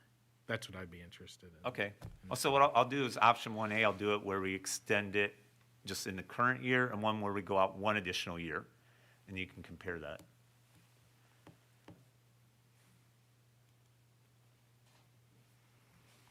Bob, does coming back, just looking at your timeline, and we need to have this done by the end of February for that March 1 deadline with the county, right? So with the information tonight and whatever additional scenarios you'll create, the decision points will eventually come, and they'll have to come by the end of February. Does your returning to the February meeting give you enough time to then talk with the board, hear that feedback, get those decisions, and move accordingly? Or is it better in your recommendation to have, or board, thoughts on that, to have you come in January? I would say if we're only doing the stair stepping and then the documents to do that abatement, February's enough. But if my exploration of the forward delivery generates some information where I think that's something the board should consider, it probably would need to come out in January in that case, because that would require board action sooner and more discussion on what do we want the final scenario to look like. Because in order to accept the forward delivery, we got to know what the structure is going to be. Sure. So would the board be comfortable, and Dr. Tingley, if we, based on Bob's work there then, and his exploration of that, potentially coming back sooner? Yeah, I think it'll be determined upon what Bob finds, but it's safe to assume he'll be here January or February, likely January, to give us more time to digest those options. We'll schedule that. I would think the January presentation could be more surgical. I think here you laid out a pretty broad brush of all the different options. People will digest that, whether it's here or within the community, but I think we're getting to a point where in January you came down and said, all right, these are the two options, maybe a 1A, a 1B, and then we can make that decision. Fine-tune. Yep. Because if we come in February and we give you a 10-day run to try and get this done in time, right, if all of a sudden, we don't even know what's gonna happen in the market, I would be a strong advocate for at we can least a schedule smaller presentation in January. Yeah, I mean, from my perspective, I like if we can lay off some of the interest rate risk through a direct bank placement. I think that would be, we should be exploring that.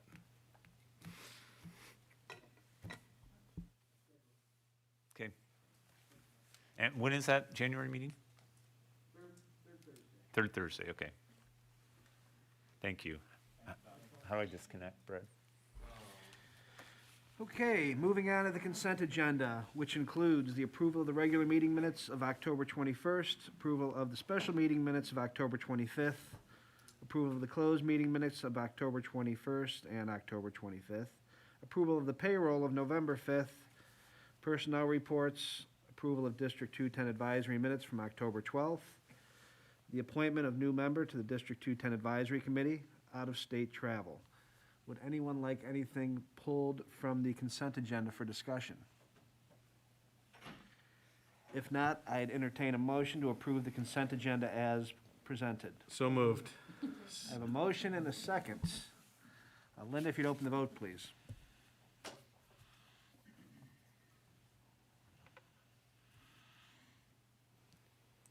The vote is open.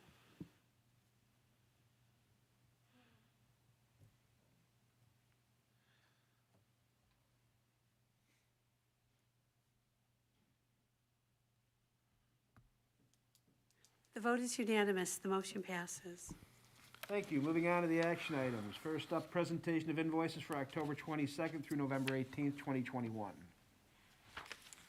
Motion to approve the invoices in the amount of $3,842,228.35 dated November 18th, 2021.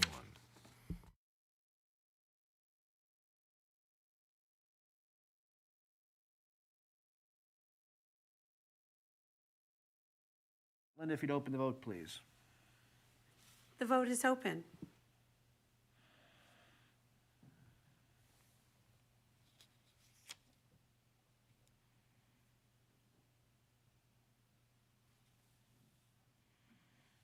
The vote is unanimous. The motion passes.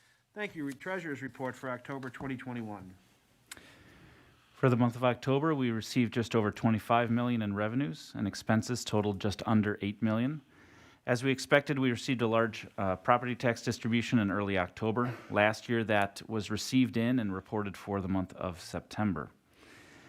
In the year-to-date budget dashboard, you may notice we seem to be trending behind the prior fiscal year, but we've actually received just over $2 million more in revenues so far this year compared to this point last year. The percentage is smaller simply because our budgeted revenues have increased to account for that roughly $5 million in delayed tax receipts budgeted this fiscal year. We did check, just as a circle back, we did check what the county has requested previously. There is no plan to deviate from 2 payments moving forward. Expenses are trending within half a percentage point and are right on par. From a cash flow perspective, we were ahead of projected last month. Our revenues and expenses were both lower than historical cash flow trends at this point in the prior year. And so those 2 things offset, and we are on par this month within $60,000 of the projected cash flow. Overall cash balance, through the end of October was just over $55 million, which is exactly what we had predicted last month. And through November, we expect to be at approximately $52 million based on historical trends. Take any questions you may have. Any questions on the treasurer's report? If not, I'd entertain a motion to approve the treasurer's report as presented. I have a motion. Do I have a second? Thank you. Linda, if you'd open the vote, please. The vote is open.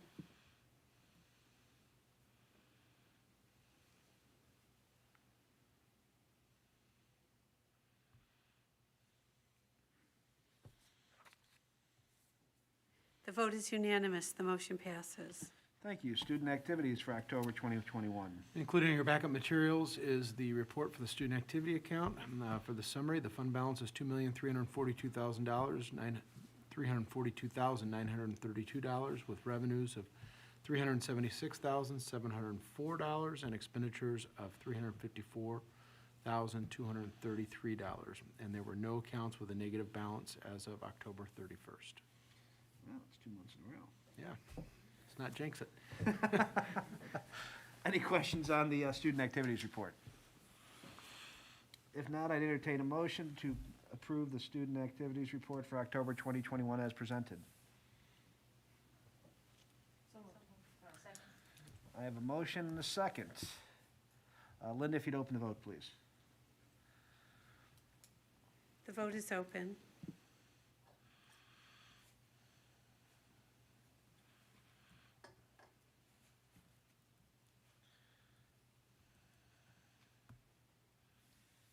The vote is unanimous. The motion passes. Thank you. 2021 tax levy determination. Thank you. I have included a detailed memo and additional resources within board docs. However, I'll just focus on the high level during the meeting tonight, but I am happy to answer any questions during or after the presentation. As the board is aware, there are a few key data points that drive how much money the district can ultimately receive each year through this tax levy. First, the previous year's tax extension. Second, we've talked about this a lot with the debt piece as well in Mr. Lewis's presentation, but that is inflation, and for this tax levy, that's 1.4%. New construction in the community. The preliminary values from Will County in August or September-ish timeframe were $72 million, and I'll walk through some historical data there in just a little bit. And then changes to existing property values. Just on your comment, Joe, earlier about EAV and how that impacts the levy, and then evaluating historical trends. So we use these pieces of information and combine them with what we know we need from a cash flow standpoint in each of our funds, education, O&M, et cetera, and that leads to the tax levy calculations you'll see in a minute. Just a little historical analysis so you know what goes on behind the scenes. The gray columns on the far right of the table that you see here projected, those are the percentages just so that you can see proportionally each year's tax extension that we receive is in green, the growth over the prior year. But in gray on the right, you see what portion of that is from inflation and what portion of that is from new construction. And so that's just some of the analysis that we do. The preliminary data I mentioned earlier, we did a 10-year look back in terms of what Will County issues to us around that September timeframe, and then where we find out the calendar year ended in December. And obviously, we won't find that out until the spring, and we need to make a decision on the tax levy next month. So what you can see here is the percent change, and there is some variability here. But based on the 72 million, we are recommending a ballooning up of new construction up to about 92 million. By doing so and having that balloon in place, I feel very confident that we will capture any and all new growth. And again, just as a reminder to the board, that doesn't mean that I'm asking for that much more money from $92 million of new construction.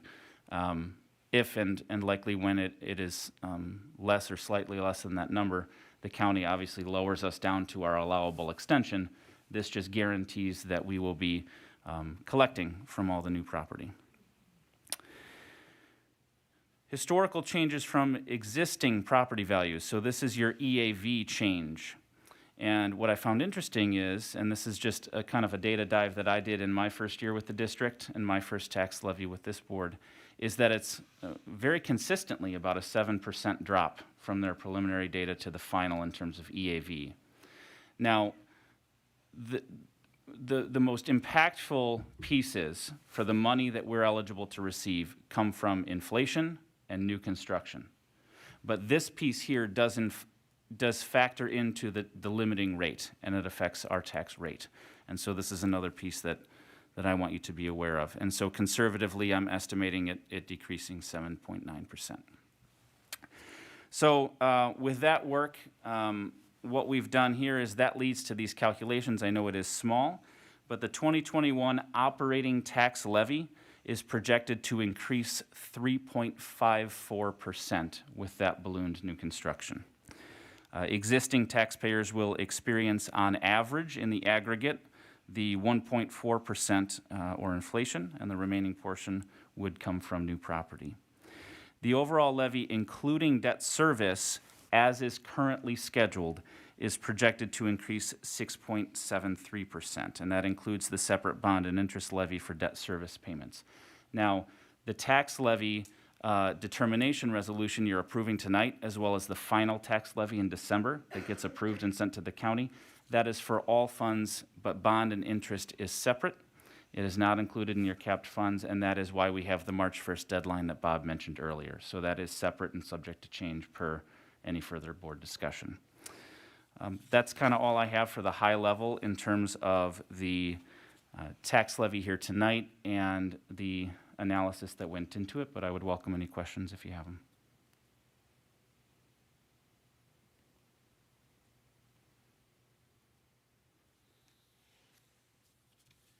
Any questions regarding the tax levy determination?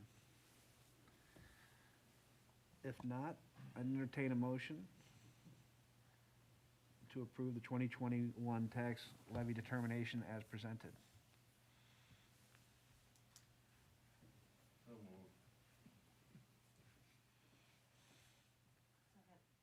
A motion, and I have a second. Second. A third. Linda, if you'd open the vote, please. It was Ms. Janice Doyle. Yes. The vote is open.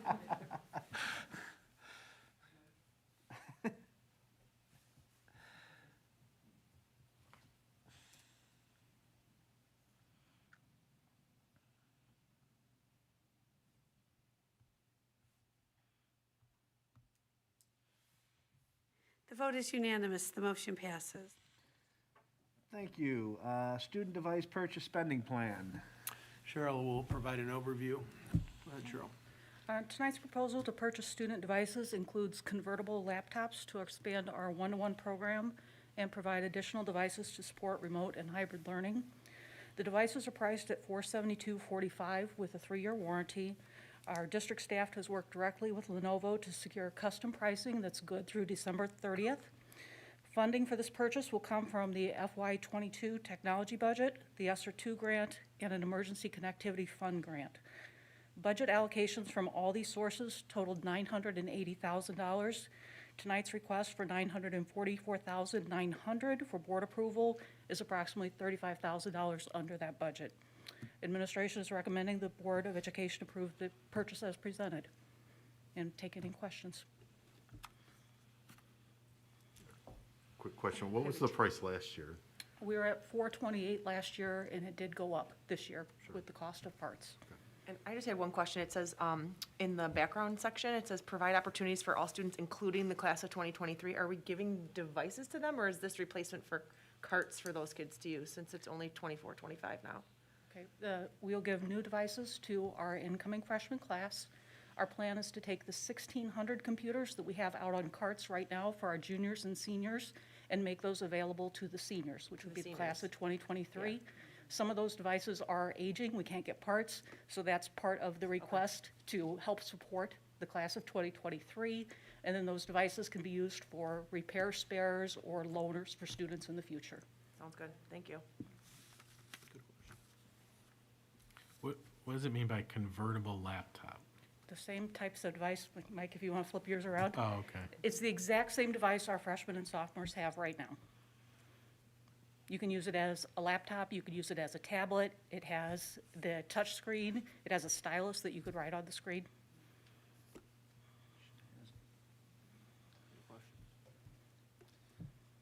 Just one quick one. I'm assuming there's been no issues with quality or anything, No. feedback?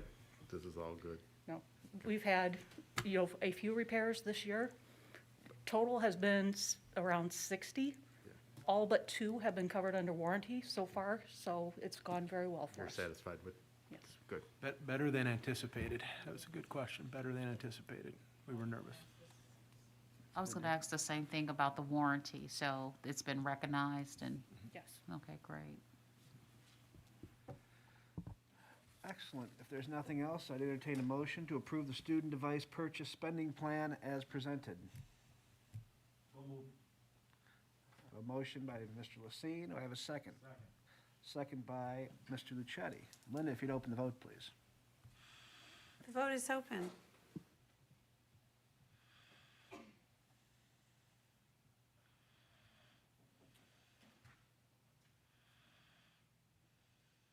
The vote is unanimous. The motion passes.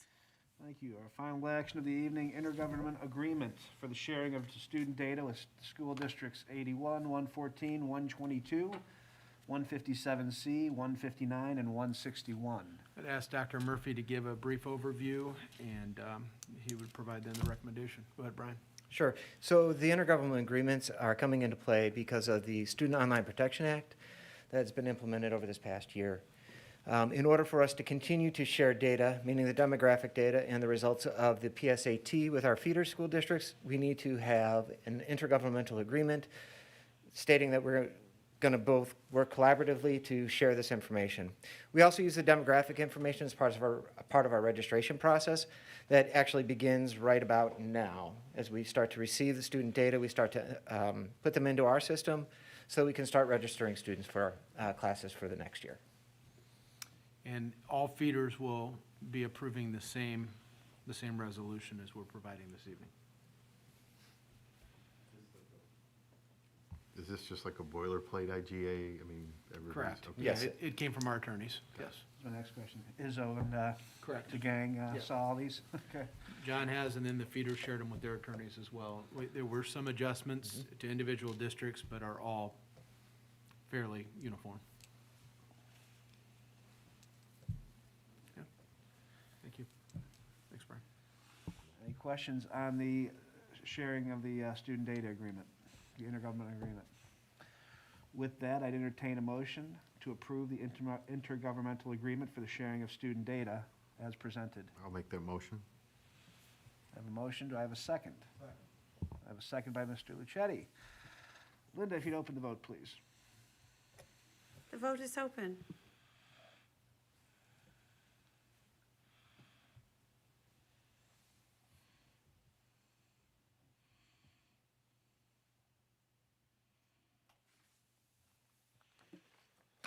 The vote is unanimous. The motion passes. Thank you. Moving on to our informational items. Report of the Lincoln Way Special Education District 843 Governing Board meeting. Deidre. There's nothing to add other than what's in the minutes. Thank you. FOIA requests? FOIA requests are provided in your backup materials for your review. I believe there was one this month. Correct. Thank you. Building and grounds? Once again, Mr. Wilkie's here. If anyone has any questions, feel free to email Rich, or he's here tonight to answer anything. Community relations? Community relations in your backup material as well. We have a little bit of a new format here for the second month, so take time to review some of the happenings in all the 3 schools. Thank you. Asset of the month? Asset of the month is social awareness, internet etiquette, and social media awareness. The young person has clear and consistent boundaries, and talk with your children about privacy. And then at home, at school, create strategies for open communication, constructive activities, and balanced use of time. In the community, sponsor workshops for parents on ways to establish internet boundaries. Thank you. District 210 advisory, Beth? So the advisory committee met on Monday. We were discussing the semester grade calculation, specifically focusing on final exams. We kind of narrowed it down to eliminating final exams, lowering the weight of final exams, or leaving it as the 80-20. So 20% of their semester grade is the final exam. We examined what other school districts are doing, what they're moving towards. We went through results of student surveys, staff surveys. We have some new students on the committee who are amazing, and they did a really good job discussing, the impact of final exams on their mental health and, the relevancy to colleges and, how many colleges continue to give final exams right now. So really, the committee wanted some data from this semester because we kind of felt that the last year we didn't have finals, and then the year before it was like a weird year. So we want to get some data on, for this semester with the final exams, to see how it impacts student grades. How many grades were boosted, how many grades remained the same, and then how many grades dropped just on the basis of the final exam. So on that note, while we are waiting for that data, which I would assume would be January-ish, maybe for the February, we decided that for December and January, we're gonna move on to our next topic, which is the dress code, and start attacking that, because we kind of felt that this topic was sort of dead in the water until we get the data that we were looking for. That's it. Questions? Okay. Yeah, it'll be interesting discussion in February, though. Enrollment report. Enrollment report is provided in your backup material. Really no change to the trend that we've seen over the years. So once again, those are actual students in seats in feeder districts. Be happy to answer any questions, but those are in there for just for your review. Doesn't change our trajectory in any way. Interesting. Quarterly insurance report. Also included in your backup material is the quarterly insurance report that was part of our agreement that we provide the board once we moved over to self-insured. Rates have gone up a little bit. There's been some balancing from month to month. We're still working on some of the drug pricing for prescription drugs, but the quarterly insurance report is in there for your review. I'm sure Mike or Kelly or Rob would be happy to answer, or Linda would be able to answer any questions as we continue to work through that. We also just are going through open enrollment now. We've been to all 3 buildings this week to help with any questions individuals may have getting during the open enrollment time. Thank you. First reading and policies. First reading of policies is also included in your backup materials. The administration has reviewed these. We have all the recommended adjustments in there. If you have any questions or concerns between now and the December meeting, then please let me know. Thank you. First reading of the 22-23 school calendar. Put together the draft school calendar. I've met with the feeders. There was some discussion, some negotiation, as there always is. Next year, we would propose starting the 15th of August with an institute. We would also then in October, some of the feedback from the teachers, we didn't have an institute in October this year. And we were in a situation where we had to eliminate our delayed starts because of struggles with transportation. So our teachers really have asked for collaboration time, more time. So we've put an institute in October on that Friday the 7th. So historically right there around the end of the first quarter, even though we don't have quarters anymore. You'll see that we're off for Election Day. That's now a state law. You have to be out of school for November 8th. We would follow the similar Thanksgiving plan that we have now. Next year, we would like to have final exams, or, depending upon District 210 advisory, at least go through the 21st of December. And being out the 16th feels like you're getting out kind of the middle of December. The feeders agreed with that. We would all stay on the same timeline and then come back on Wednesday, the 4th of January for an institute, and then students the 5th and 6th. Interesting, the feeders would like, because of where the Easter holiday falls next year, to take the first week of August off. I'm sorry, April, my bad. First week of April off, and you know, that's something that we can certainly do. We do like to align our calendars, and it would fit.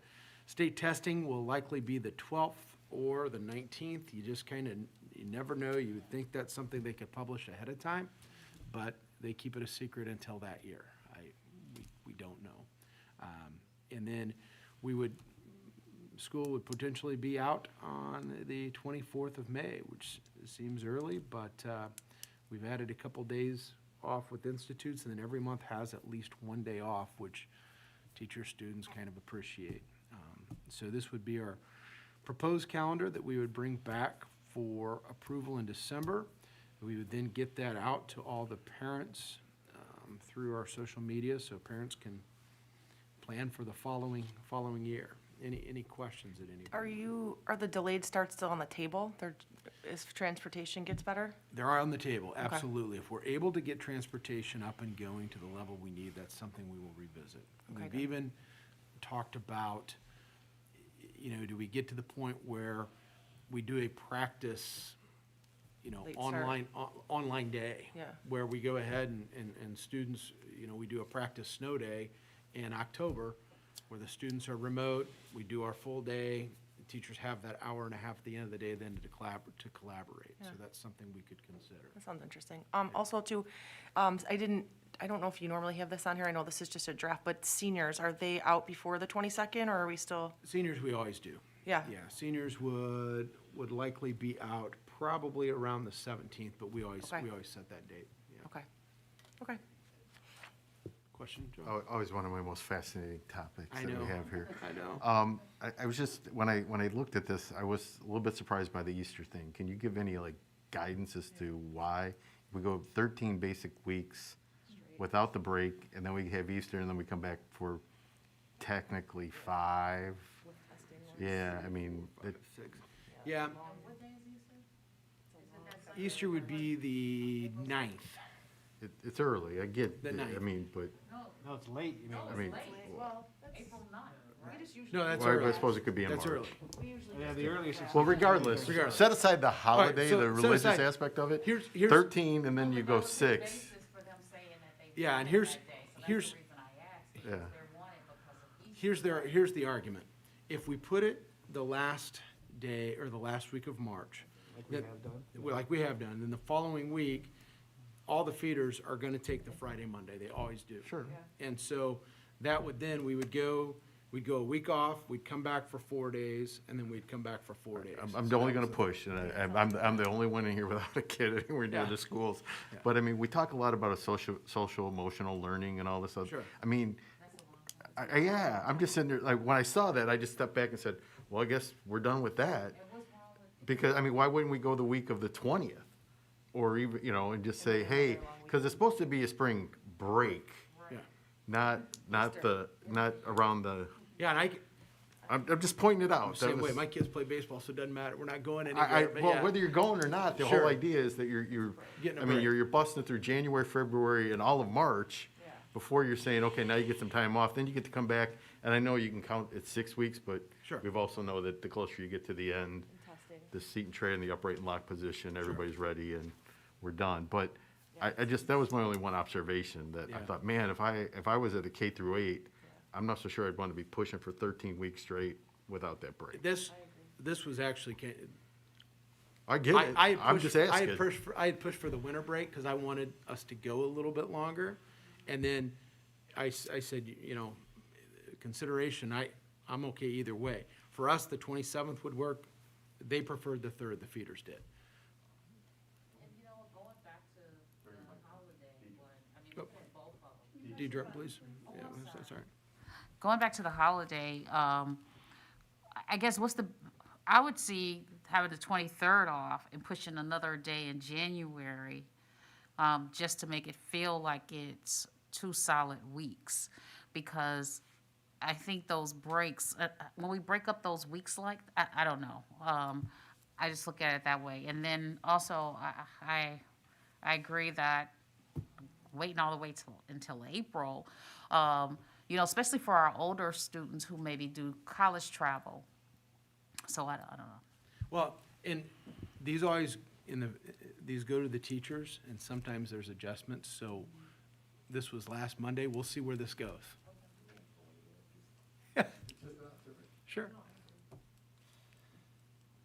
Okay. Okay. Legislative report, Nothing to report at this time. district report. Nothing additional to report. Any other district business? And any correspondence? None. All right, well, with that, as we finish our informational items, I would entertain a motion to go into closed session for the to establish the sale or lease price of real estate. Can I have a motion? I need a motion first. You want to be the motion first? I have a motion first. Everyone signify by saying aye. The ayes have it. There's no one opposed. I don't think we have any action afterward, do we? We do not. There will be no action after closed session this evening, folks.